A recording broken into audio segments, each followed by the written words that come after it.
আজকে আমাদের আলোচ্য বিষয় একটি নভেল যার নাম the Joy Luck Club. The Joy Luck Club written by Amy Tan. তিনি একজন American novelist, short story writer এবং the writer of children books. মূলত তিনি লেখিকা। এমি টেন তার novel the Joy Luck Club এর জন্য সুপরিচিতা। তার এই নভেলটি 1993-তে একটি ফিল্মে রূপান্তরিত করা হয়েছিল। যাই হোক, আমাদের লেখিকা এমি টেন তিনি জন্মগ্রহণ করেন 1952-তে ওকল্যান্ড, ক্যালিফোর্নিয়া, ইউএসএ। এই নভেলটি দ্য জয় লাক ক্লাব, এই নভেলটি বর্ণনা করছে mother daughter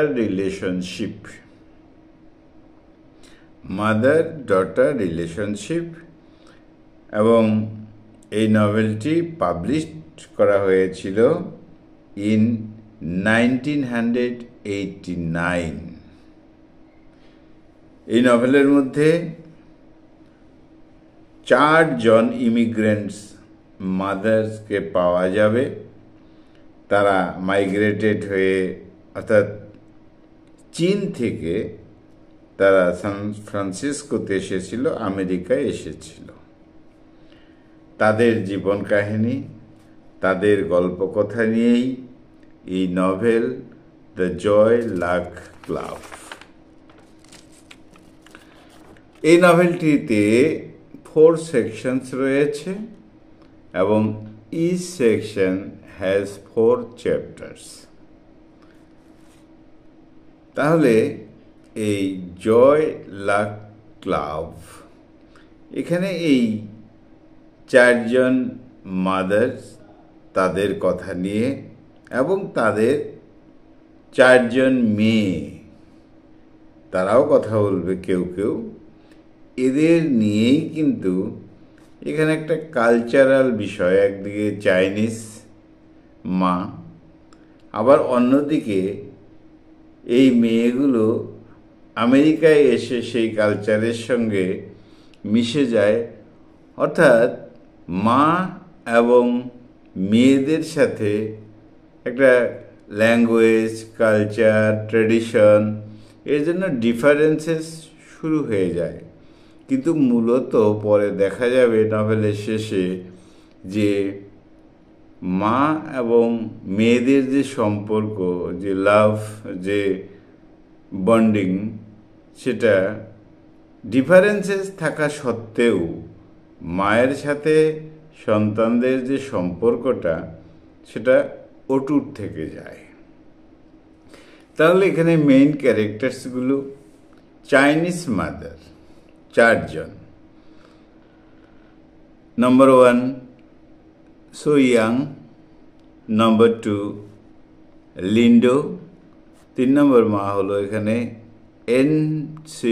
N Mei so, 4 নম্বর হলো ইয়াং।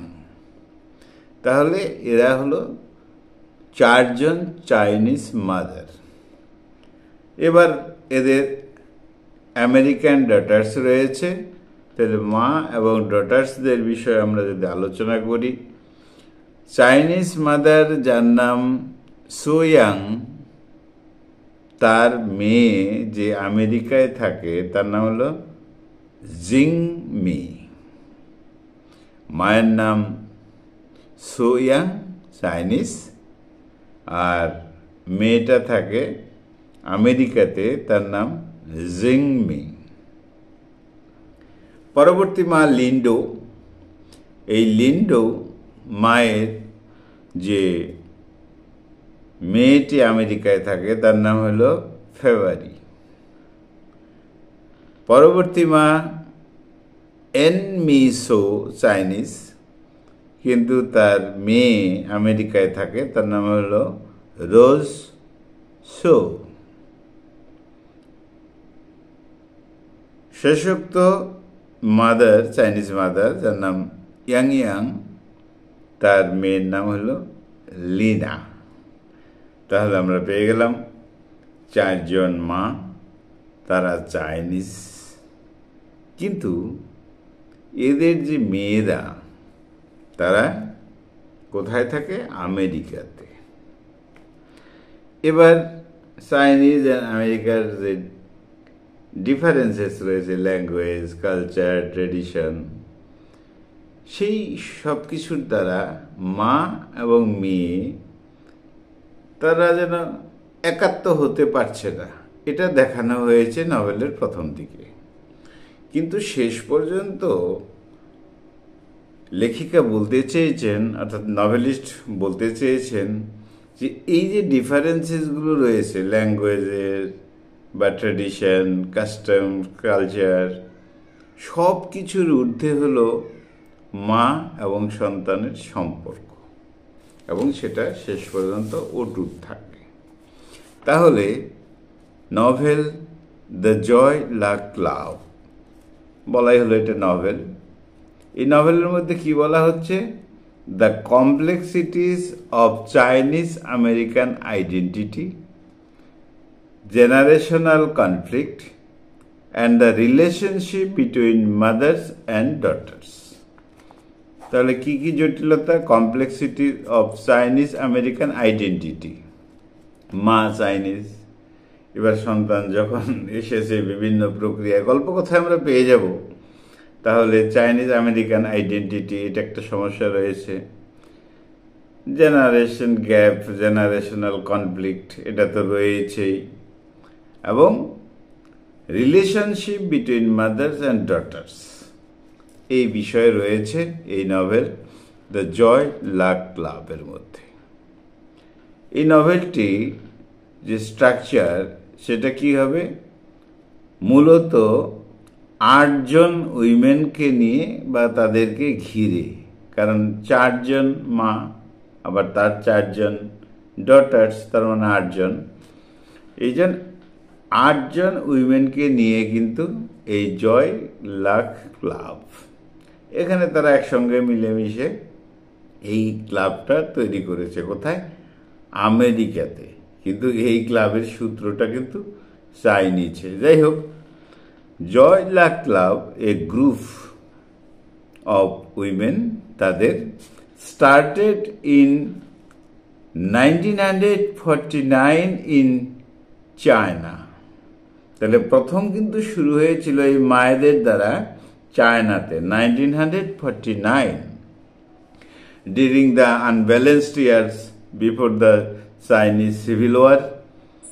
সেই সময় ছিল, তো সেই সময় 1949 চায়নাতে কয়েকজন মা মিলে একসঙ্গে একটা গ্রুপ তারা তৈরি করেছিল জয় লাক ক্লাব। পরবর্তীতে letter continued in the United states, অর্থাৎ এই মায়েরা, তাদের মধ্যে কেউ কেউ মারা গেছে, আমরা গল্প কথায় পেয়ে যাব।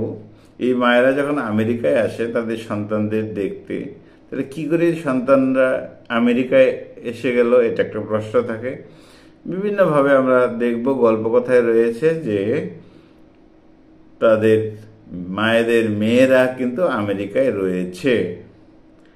যাই হোক, তাহলে আমরা এই জয় লাক ক্লাব, এটা শুরু হয়েছিল 1949 চায়নাতে, আর পরবর্তী স্টেপে আমরা দেখতে পাচ্ছি এটা ইউনাইটেড স্টেটস, অর্থাৎ আমেরিকাতেও এই ক্লাব, অর্থাৎ এদের সঙ্গে আবার দেখা হয়েছে, তারা আবার একটা গ্রুপ তৈরি করেছে, সেখানে তারা তাদের নিজেদের কাহিনী, গল্পকথা ইত্যাদি বলে। যাই হোক, তাহলে the novel is divided into 4 sections, বলাই হলো 4টা সেকশন রয়েছে, with each section focusing on different generation of women. দেখা যাবে প্রত্যেকটা সেকশনের মধ্যেই রয়েছে এই যে 4 জন মা, তাদের মধ্যে একজন মারা গিয়েছে, যাই হোক 4 জন, তারাও কথা বলেছে, আবার মেয়েরাও কথা বলেছে। আচ্ছা, এখানে যে এই 8 মেম্বার্স অফ দ্য ক্লাব, এখন তাহলে 8 মেম্বার, 4 জন মা এবং 4 জন মেয়ে, who are all Chinese American immigrants or their daughters। তার মানে কি, চাইনিজ আমেরিকান তারা, এখন আগে চাইনিজ ছিল, পরে আমেরিকায় চলে আসে। দ্য মাদার্স, এই মায়েরা, who came to America with hope, একটা আশা নিয়ে আমেরিকায় এসেছিল এই মায়েরা, of offering better life to their children, শিশুদের ভালো হবে, উন্নতি হবে, বেটারমেন্ট হবে, সেই জন্য এসেছিল। যাই হোক, এবং ট্রেডিশনাল যে চাইনিজ ভ্যালুজ যেটা ছিল তাদের মেয়েদের সঙ্গে কিছুটা ছিল, এমন একটা বিষয়। তবে তাদের ইচ্ছা ছিল যে তাদের চাইনিজ ভ্যালু সেটা তো থাকবেই, কিন্তু ইউনাইটেড স্টেটস আমেরিকাতে এসে তাদের মধ্যে একটা পরিবর্তন আসবে, তাদের ডেভেলপমেন্ট হবে ইত্যাদি বিষয়ে। কিন্তু দেখা গেল এখানে একটা কমপ্লেক্সিটিস তৈরি হয়েছে ব্যালেন্সিং করার ক্ষেত্রে, অর্থাৎ cultural heritage with American expectation, অর্থাৎ মেয়েদের আমেরিকাতে এক ধরনের এক্সপেকটেশন, প্রত্যাশা, তারা এক ধরনের কালচারকে ডিমান্ড করে, কিন্তু চাইনিজ মায়েরা তাদের চিন্তা ভাবনা চাইনিজদের মতোই হবে। এই নিয়ে একটা কনফ্লিক্ট রয়েছে। প্রত্যেকটা চ্যাপ্টারের মধ্যে এই নারীরাই কথা বলবে, তারা স্টোরিজ বলবে তাদের জীবনের, আর এই স্টোরিজ অর্থাৎ গল্পকথাগুলো তাদের পার্সোনাল স্ট্রাগলসের কথা হবে, তাদের রিলেশনশিপের কথা হবে। প্রত্যেক মায়ে এরকম কথা বলবে। যাই হোক, এখানে তাহলে জেনারেশন গ্যাপের ব্যাপার তো রয়েছেই, কারণ একটা স্টেপ হলো মায়েরা আর পরবর্তী স্টেপ হলো নিউ জেনারেশন হলো মেয়েরা। তো সেই জন্য ট্রেডিশনাল অ্যান্ড স্বাভাবিকভাবেই আগের দিনের চাইনিজ মায়েরা কনজারভেটিভ ছিল, এখনকার যে মেয়েরা আমেরিকায় আছে তাদের মডার্নিটি ইত্যাদি নতুন জগতে এসেছে, তাই তাদের মধ্যে একটা দ্বন্দ্ব শুরু হয়ে যায়, মানে প্রবলেম শুরু হয়, ব্যালেন্সিংয়ের প্রবলেম শুরু হয়ে যায়।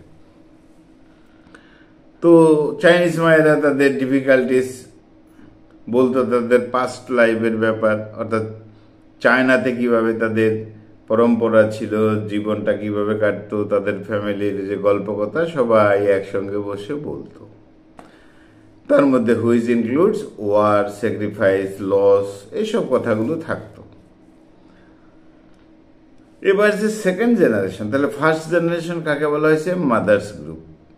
সেকেন্ড জেনারেশন যারা, এই ডটার্স গ্রুপ, তারা এবার কি ফেস করছে? তারা একটা চ্যালেঞ্জ তাদের মধ্যে রয়েছে। কি সেটা? যে আমেরিকান লাইফটা তারা পারফেক্টলি গ্রহণও করতে পারছে না, চাইনিজের পিছুটান রয়েছে, আবার তাদের আমেরিকান যে অ্যাডভান্সমেন্ট, যে কালচার, বেটার কালচার বলা হয়, সেই কালচারের সাথে জীবন ধারণ করবে, এগিয়ে যাবে, সেখানেও সমস্যা হচ্ছে, এরকম বিষয় নিউ জেনারেশনের। যাই হোক, তাদের মধ্যে একটা ডিসকানেকশন ব্যাপার তো রয়েছেই, যেহেতু তাদের রুটটা হলো চাইনিজ, তারা এসেছে আমেরিকাতে। এবার সেই জন্যই সেই পথ ধরেই এই তাদের মায়েদের সাথে আর এই মেয়েদের সাথে একটা ডিসকানেকশন লক্ষ্য করা যায়, স্বাভাবিক বিষয়টা। এবং তাদের যে ফ্যামিলি ট্রেডিশন বা ট্রেডিশনাল যে এক্সপেকটেশনসগুলো রয়েছে, হ্যাঁ, এই মেয়েরা যথেষ্ট যেন ইন্ডিপেন্ডেন্স নয় এবং তারা মডার্নিটিটাকে ঠিক গ্রহণ করতে পারছে না, এরকম একটা সমস্যা। তাহলে এই নভেলের যে থিম, কালচারাল আইডেন্টিটির ব্যাপার রয়েছে, জেনারেশন গ্যাপ এই বিষয়ে কথা রয়েছে, বার্ডেন অফ এক্সপেকটেশন, প্রত্যাশার একটা চাপ রয়েছে, ব্যালেন্সিং একটা প্রবলেম রয়েছে, ডিজায়ার অফ সেলফ আন্ডারস্ট্যান্ডিং, নিজেদের বোঝাপড়ার ব্যাপারে একটা সমস্যা তো রয়েছে মা এবং মেয়েদের মধ্যে। তাহলে এই নভেলের মধ্যে পার্সোনাল অ্যান্ড ইমোশনাল কনফ্লিক্ট নারীদের সেটা রয়েছে, তাদের মিসআন্ডারস্ট্যান্ডিং হয় সেটাও রয়েছে, বলাই হলো কালচারাল দিক, জেনারেশনাল ডিভাইডেশন, এই সমস্ত কিছু তো রয়েছে। যাই হোক, তাহলে কিছু ক্যারেক্টারের কথা তো বলা হলো, যেমন এখানে যে মেইন ক্যারেক্টারগুলো যে বলাই হলো, যে মায়েরা হলো সোয়াং, লিন্ডো এবং An Mei Hsu Ying Ying. আর বন্ধুরা মনে রাখতে হবে কিন্তু মা এবং মানে কোন মায়ের কোন মেয়ে, যেমন সো ইয়াং তার মেয়ে জিংমি, লিন্ডো তার মেয়ে ফেওয়ারি, এন মি সো তার মেয়ে আমেরিকায় থাকে রোজ সো, আর 4 নম্বর হলো ইয়াং ইয়াং, এই মায়ের যে মেয়ে সে হলো লিনা। তো এদের গল্প কথা প্রায় দিনই হয়, একসঙ্গে তারা মিলেমিশে কথা বলে এবং তারা জানার প্রয়াস করে চাইনিজ কালচার, ট্রেডিশন ইত্যাদি ইত্যাদি। অর্থাৎ তাদের লাভ, স্যাক্রিফাইস, লস, ফিউচার, চাইনিজ ব্যাপারটা আমেরিকান এই মেয়েদের, নিউ জেনারেশনের মেয়েদের মনে একটা চাপ সৃষ্টি করে। যাই হোক, এইভাবেই the novel ends on a note of reconciliation, settlement and understanding, illustrating the connection between generation and culture. নভেলের শেষে দেখা যাবে যে একটা ব্যালেন্স চলে আসে, ভারসাম্য চলে আসে, মেয়েরাও বুঝতে পারে, মায়েরা তাদের ওল্ড জেনারেশন থেকে তাদের মনটাকে অনেকটা সরিয়ে নিয়ে আসতে পারে। অর্থাৎ মা এবং মেয়ের রিলেশনটাই এখানে দেখানো হবে। তাহলে এখানে আমরা লক্ষ্য করব প্রতিদিনই কিন্তু নিজ নিজ গল্পকথা হতো। প্রথমে যে সোয়াংয়ের মৃত্যু হয়েছে, অর্থাৎ যে মা প্রথম নাম করা হলো সোয়াং, তার মৃত্যু হয়েছে। এবার মায়ের পরিবর্তে জিংমি সে গল্প বলছে। আচ্ছা, নভেলের ওপেনিংয়েই আমরা কিন্তু এই মায়ের মৃত্যুর কথা পেয়ে যাব। তার মেয়ে জিংমি বলছে যে মায়ের মৃত্যুর পর তার বাবা তাকে মায়ের স্থান নিতে বলেছে, অর্থাৎ মা যতটা মায়ের উপর যতটা ডিপেন্ড করতো আর কি সংসারটা, সেরকম। জয়লা ক্লাবে জয়েন করতে বলছিল, বাবাই তাকে ইনফর্ম করেছিল। তো যাই হোক, তখন চায়নাতে বা চীনে তো তারা ছোট ছিল। আচ্ছা, যাই হোক, এই জয়লা ক্লাবে যাতায়াত করে এই মেয়েটি। ক্লাবের সকল মা নিজ নিজ কাহিনী তো শোনাতো, তাদের নিজেদের কথা, তাদের পাস্ট লাইফ, মায়েদের, তাদের মায়েদের সাথে কেমন সম্পর্ক ছিল, এই সমস্ত কথা। তাহলে প্রথমেই এই জিংমি তার মায়ের কথা শোনায় এবং বর্ণনা করে তার মা কিভাবে এই ক্লাবটাকে গড়ে তুলেছিল। তার মা চায়নাতে এমন একটি ক্লাব গড়ে তুলেছিল প্রথম, সেরকমই আবার এই আমেরিকাতে আবার নতুন করে এই ক্লাবটাই তৈরি হচ্ছে, মানে তারা এখানে মিশছে এইভাবে। জিংমি এও জানায় যে কিভাবে তার মা এই সিভিল ওয়ার, কোথাও কোথাও লেখা আছে ওয়ার্ল্ড ওয়ার সেকেন্ড, আচ্ছা, সেই সময় তার 2 যমজ মেয়েকে হারিয়েছিল। এরপর হাজব্যান্ডের মৃত্যু হয়, অর্থাৎ জিংমির বাবার মৃত্যু হয়। এরপর তার মা নতুন করে আবার বিয়ে করে সান ফ্রান্সিসকোতে চলে আসে। এবার সেই মা খোঁজ করে এই জিংমিকে, হ্যাঁ, এরকম অনেক কথা। আবার ওই হারিয়ে যাওয়া 2 মেয়ে, তাদেরকেও খোঁজ করে মা। মায়েদের বন্ধনটা রয়েছে এরকম। পরবর্তীতে আমরা দেখব অন্য 3 জন মাদার্স, যেমন Lindo, An Mei Hsu Ying Ying, তারা বলতে শুরু করে যে তাদের নিজেদের গল্প কথা বলতে শুরু করে।